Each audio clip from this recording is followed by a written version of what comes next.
মাননীয় সভাপতি, সম্মানিত উপস্থিতি, আজকে আমরা যে সময়ে এই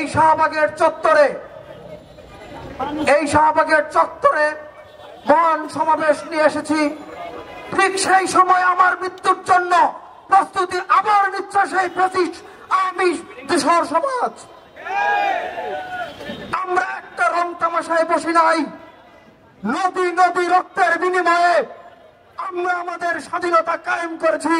সেই স্বাধীনতা ধরে রাখার জন্য, সেই স্বাধীনতাকে লম্বা একটা সময় টেনে নেওয়ার জন্য আমরা কোনো বন্দোবস্ত নেই নাই।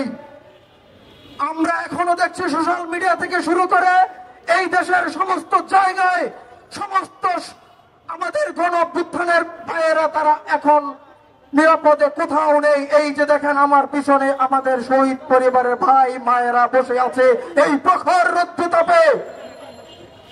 আমি শুধু একটা কথা বলতে চাই, আমি সংস্কৃতি সেক্টরে মানুষ, একজন কবি। আমি অভ্যুত্থানের পক্ষে কবিতা লিখেছি, কিন্তু অভ্যুত্থানের পরবর্তী সময়ে আমার এই সমস্ত সাংস্কৃতিক প্রতিষ্ঠানকে আমরা ফ্যাসিবাদ মুক্ত করতে পারছি।